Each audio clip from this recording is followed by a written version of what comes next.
एक मुहावरा आपने हमेशा सुना होगा, जो जीता वही सिकंदर।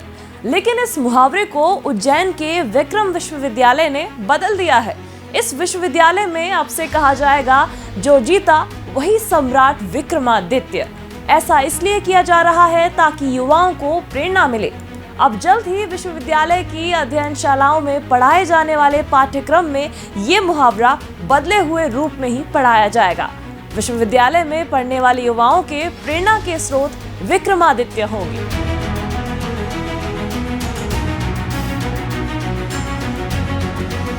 उज्जैन नगरी सम्राट विक्रमादित्य के नाम से जानी जाती है और इसीलिए उनके नाम से विक्रम संवत है।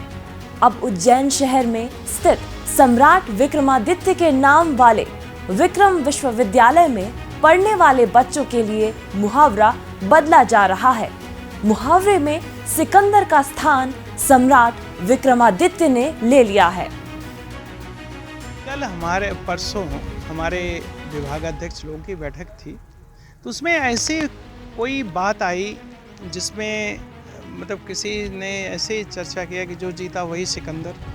फिर मुझे याद आया कि स्वामी विवेकानंद ने आज के कई साल पहले उन्होंने 5 संकल्प दिए थे कि भारत 2050 में कैसे एक विकसित राष्ट्र होगा।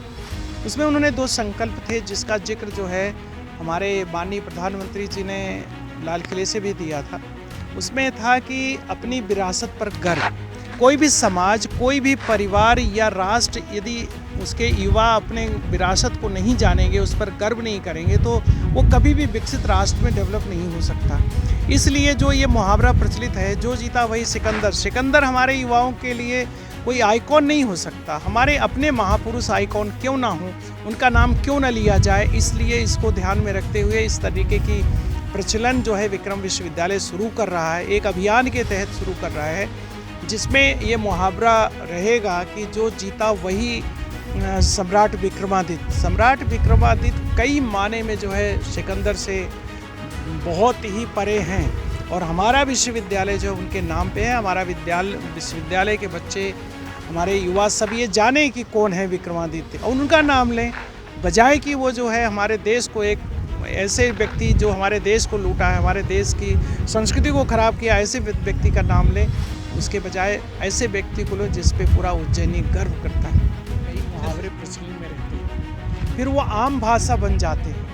तो ये मुहिम चलेगी कि यदि इस तरीके के जितने भी मुहावरे हमारे साहित्य, हिंदी साहित्य में या जहाँ भी आते हैं, हम लोग की कोशिश रही कि हर जगह बदल करके इस तरीके के मुहावरे आएँ जो हमारे महापुरुषों को समाहित करें, ना कि ऐसे लोगों को समाहित करें कि जो हमारे देश को, हमारी संस्कृति को खराब किए। तो हम कोर्स कंटेंट यदि कहीं भी किसी जगह ये मुहावरे कोर्स कंटेंट में वहाँ बदलेंगे। दूसरा, हमारे जितने भी फंक्शंस होंगे वहाँ इसको प्रचार प्रसार करने के लिए इसकी व्यवस्था की। वहीं मुहावरा परिवर्तन पर कांग्रेस ने तंज कसा है और राजा भोज का बदला जा रहा है और अभी बच्चों से ये तो शुरुआत है, ये पता नहीं क्या क्या करेंगे ये मोदी। मैं इस स्लोगन से इत्तेफाक नहीं रखता हूँ।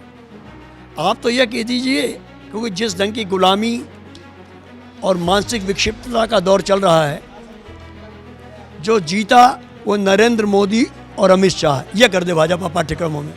इससे पहले मध्य प्रदेश की भाजपा सरकार कई मुगल कालीन नामों को फिर से बदलकर उनके पुरातन नामों के आधार पर नाम परिवर्तन कर चुकी है। हालांकि सवाल ये है कि हम क्यों नहीं भारत के गौरवशाली इतिहास को याद करें।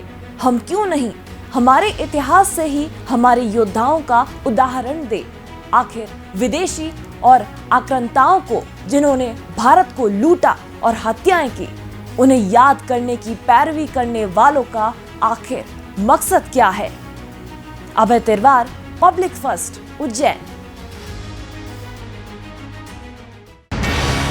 ये है इंडिया फर्स्ट कम्युनिकेशन और आप देख रहे हैं पब्लिक फर्स्ट, सर्वदा भारतीय।